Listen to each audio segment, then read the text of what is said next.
have so long been inspired by Secretary Crowfoot's vision, his leadership, and his heart. Please give a very, very warm welcome to Secretary Wade Crowfoot. Thanks so much for having me.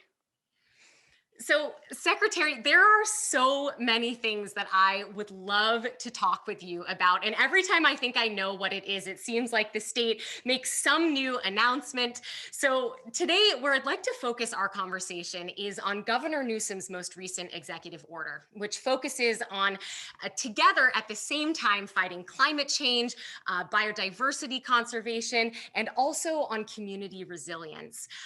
Let's start there. What can you help our audience understand? Maybe focus on one or two really key takeaways for the business community about this new executive order. Yeah, I'm glad to do it. But first, let me say thanks so much for the opportunity to be with you all.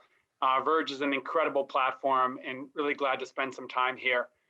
2020 has obviously been a year that none of us anticipated, with unprecedented challenges from the pandemic to these horrific wildfires that have broken records in California, and of course, extreme heat around the world, including in California. But I have to say that it's also, for me, a year of optimism, because there is new strength and political will to actually tackle the climate crisis.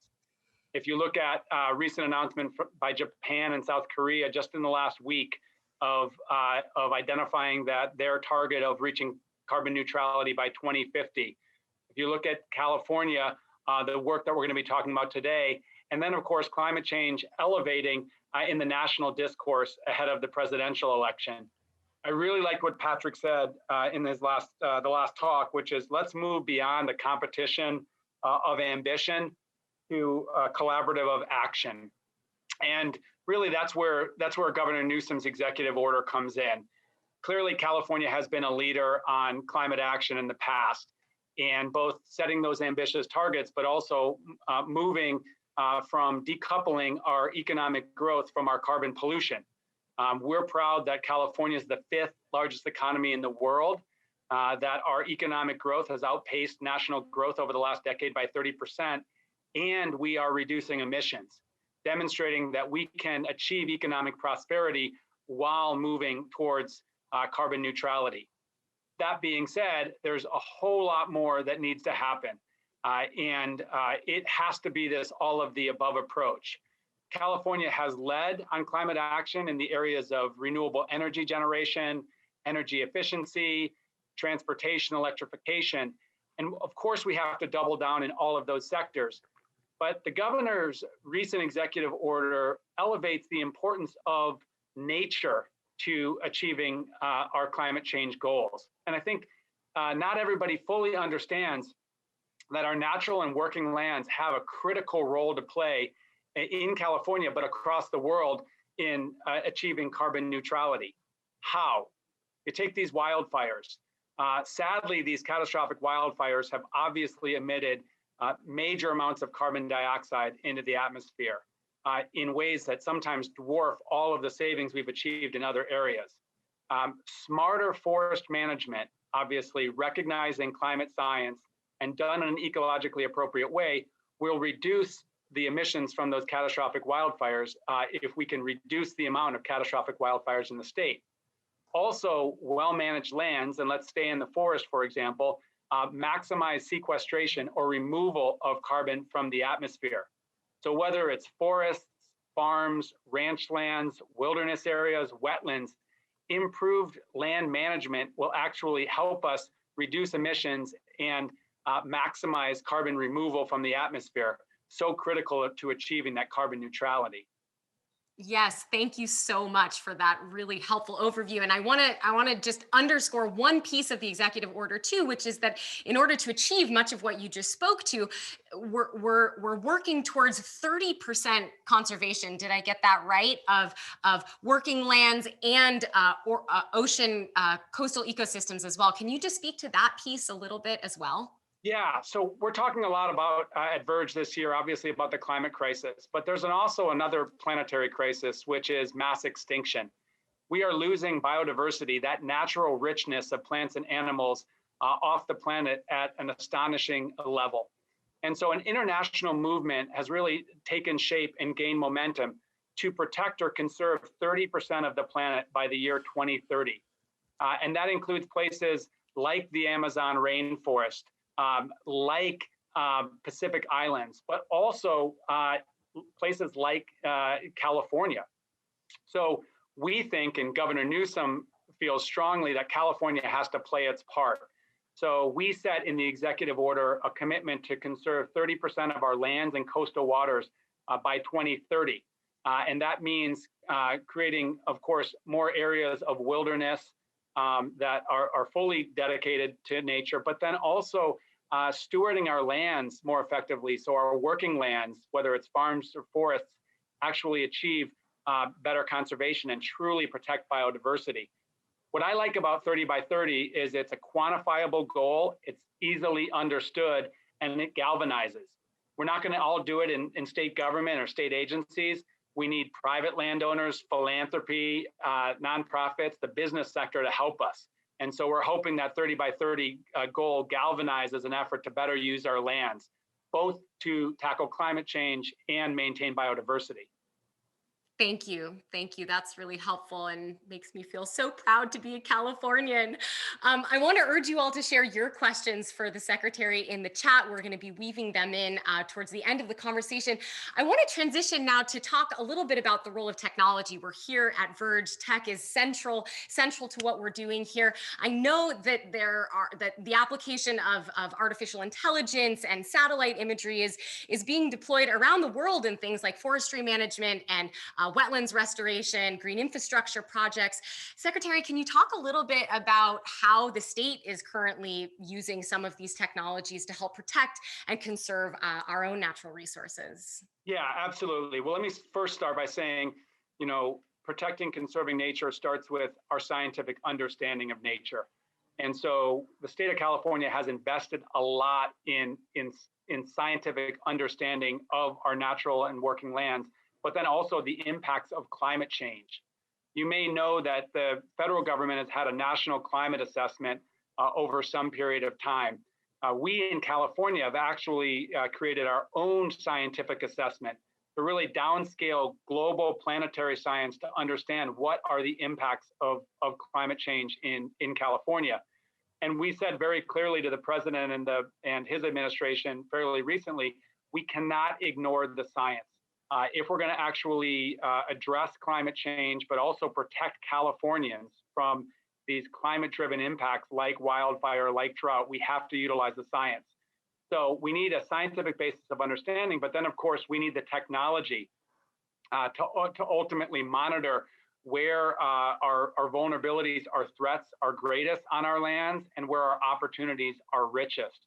And so I would say the private sector has developed remarkable platforms using satellite, using land and oceans observations, using conservation genomics actually within animals to really understand the state of our nature. We in California are working to utilize that through public-private partnerships. So for example, LiDAR technology that provides high-resolution imagery in our forests has been very helpful to us to understand where the fire severity or fire risks are greatest, and actually led to some management decisions in fighting the wildfires this summer. Likewise, remote imaging technology is demonstrating a lot of promise to understand evapotranspiration, or the way water is used in our agricultural sector. These partnerships with the business sector are going to be critical because obviously a core competence of state government is not technology development.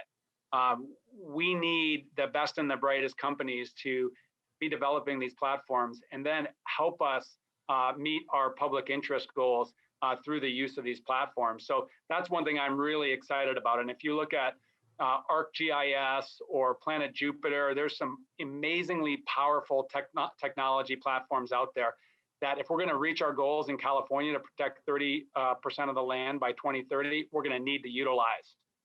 Well, I'm so glad that you brought that up actually, because I wanted to ask, I mean, are there any sort of innovation opportunities here, technology gaps in either in the context of the new executive order or more broadly? Where are there specific opportunity innovation areas where you're still really needing partnership from the private sector? Well, what I say about jobs like the one I have right now is they don't allow for a lot of white space in your mind to be creative and to identify sort of where technology innovation can actually meet our goals. We set these goals, we establish, we make investments, we establish programs. So it's really to I think the business and technology leaders to identify maybe where there's gaps of understanding. But I'll say this, which is we need a lot more powerful monitoring of our biodiversity and the state of our natural and working lands. So for example, we need better technology to really understand what emissions are coming off the land and what sequestration or carbon removal opportunity exists. We need better monitoring to really understand the carbon content in our soils. This is a really exciting area of promise within this executive order, which is helping agriculture build healthier soils.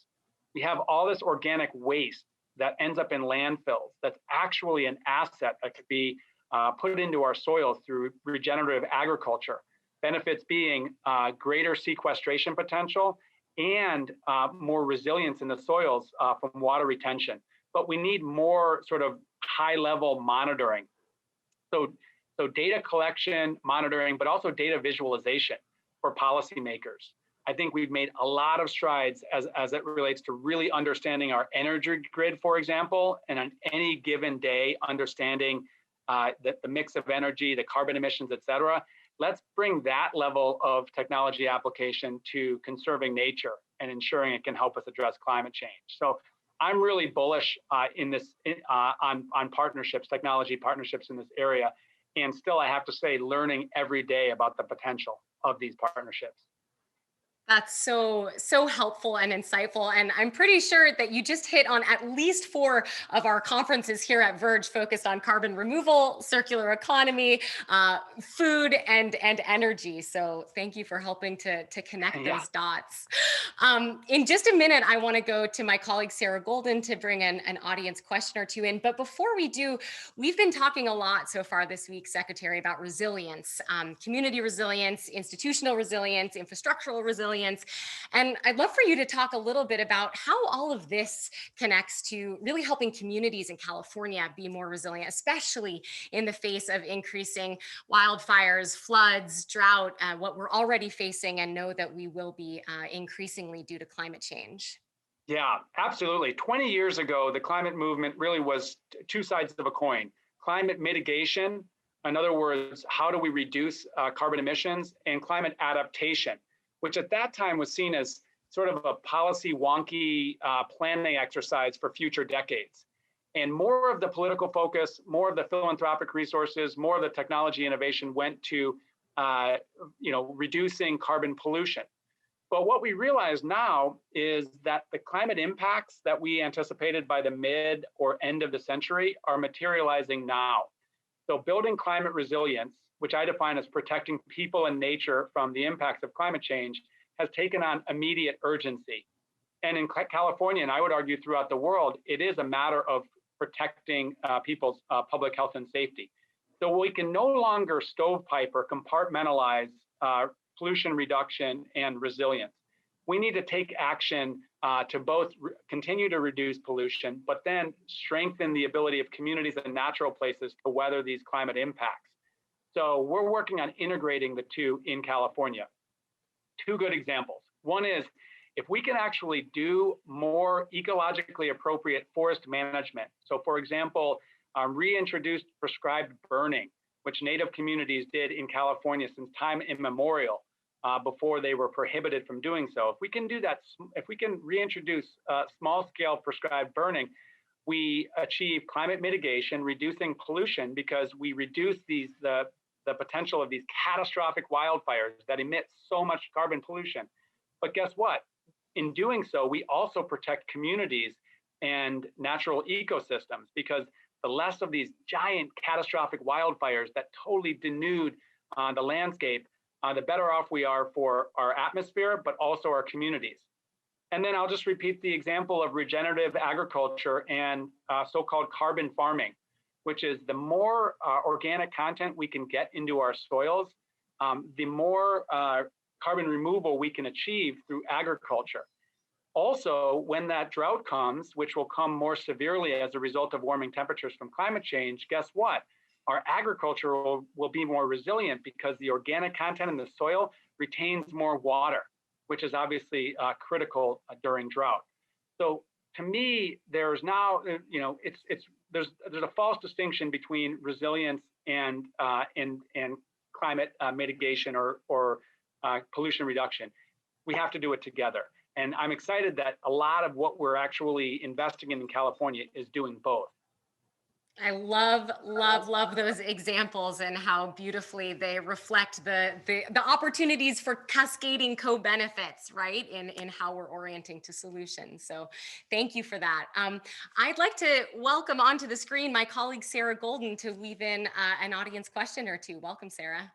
Thank you. And thank you for this wonderful conversation. I have so many questions pouring in. I could keep you for ages, but there's been a ton of questions around forests. It's clear Californians love our forests and are really concerned about the feedback loops we're seeing. So, one of the questions, I'm going to ask a two-parter and you can choose where you want to go.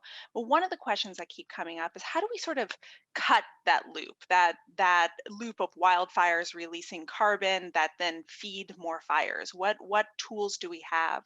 And how has the state been evolving this forest management strategy? You were just talking about reintroducing prescribed burns. Well, what would that take? Why can't we do that? And do you need more help from Californians to make that happen? And where could they get involved if they wanted to help that effort? Oh, great question. So first of all, I think we need to acknowledge that wildfire is not as a natural part of our nature. So in other words, we have wildfire on the land. We've had it on the land. So it's not about preventing wildfires. However, the last 150 years, we've pursued a policy of wildfire exclusion. So if you think about this, native tribes were managing effectively forests in California for so long, using practices like prescribed burns.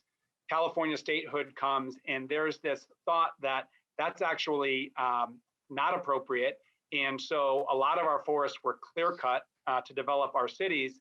And then as the population expanded across California, there was a policy of trying to limit any fire. And that's resulted in forests that are actually unnaturally dense, that have this significant potential for catastrophic wildfire. So what we need to do is use science, use our understanding of science to reintroduce prescribed burning, sometimes vegetation thinning, to actually achieve the type of forest stewardship that occurred before California's statehood. And we need to do that over significant areas of California's lands, millions of acres. The good news is that I think California policymakers understand that. The challenge is there are a lot of institutional barriers from doing so because we've had 150 years of wildfire exclusion policy. So I think where Californians, where businesses can be helpful, or where the business sector can be helpful, is really growing our understanding of where risks are greatest within our forests, and helping us scale technologies that can actually manage our forests. We need to manage our forests to protect community safety, but also protect our ecology, and we need to do so together. And then I think if Californians, what we'll need to do in coming years is make scaled up investments ahead of time to reduce the potential of catastrophic wildfire. This year in California, state government is spending in our agency $1 billion through CAL FIRE fighting these wildfires. And if we don't do more upfront to build forest resilience and forest health, we're going to spend more and more money reacting to fighting these worsening wildfires. So we have to shift the equation somewhat, and that will likely require political will from California voters in supporting these investments. Sarah, thank you for weaving those great audience questions in. Secretary, so insightful, inspiring, actionable. Thank you. I want to actually close out our conversation on a bit more of a personal note. Your life's work has been so deeply connected to the natural world, and I'm curious, what lessons or inspiration do you source from nature to face the challenges and opportunities in your day-to-day work and that lie before us collectively? That's a great question. I mean, I would say that nature has really saved me and my family this year, and getting outside and into nature has been really important for our emotional and physical and mental well-being. We need nature. We're seeing our attendance of all of our natural places, state parks and others, spike in California during the pandemic. And so I would say not only do we protect nature because those are our values and there's benefit, we need this. Nature is not a place that we visit; it is our home. That's a quote of Gary Snyder, the poet. And and I have to say, so I've drawn inspiration over a very difficult year by getting out more into nature, more than I ever have in a decade. I'll close on this. My wife and I are raising a 6-year-old daughter, and a praying mantis actually took home on one of our plants in our front yard, and she laid her eggs. And it was this point of fascination for my daughter. And we learned a lot about praying mantises, including the fact that the mom eats the dad once the eggs are laid for enough energy to survive, and then herself dies before the eggs are born. And my daughter got fascinated with this, and of course it evoked all these questions about life and death. But this is one single animal in our animal kingdom living such a fascinating, interesting life that you could never even invent. Point being, nature is powerful and it's awesome. And as Patrick said, this speck of dust is the only home we have. So I have to say, just remember, for everybody here, you don't have to rent an RV and go to a national park to visit nature. Go in your backyard. Listen to those songbirds as you're commuting from home. Find those insects actually in your grass. This is the home that we need to protect. It's the only home we'll ever have. And I'll lastly say, I'm optimistic. I think we can get this done. I think the challenges we're facing this year have created a new resolve, and I think we will prevail given these challenges. Well, thank you so much for that beautiful, beautiful story. And yeah, I will carry that with me. And thank you, Secretary, for all that you do every day to ensure that Californians have beautiful places to go, to be, to source inspiration, especially in these times, and from which the rest of the world can learn. So grateful for your leadership. So appreciate you taking the time to share your perspective, your stories, the great work that you're doing on the ground across the state with those of us at Verge. Please give a very warm thank you and praying mantis bow to Secretary Wade Crowfoot.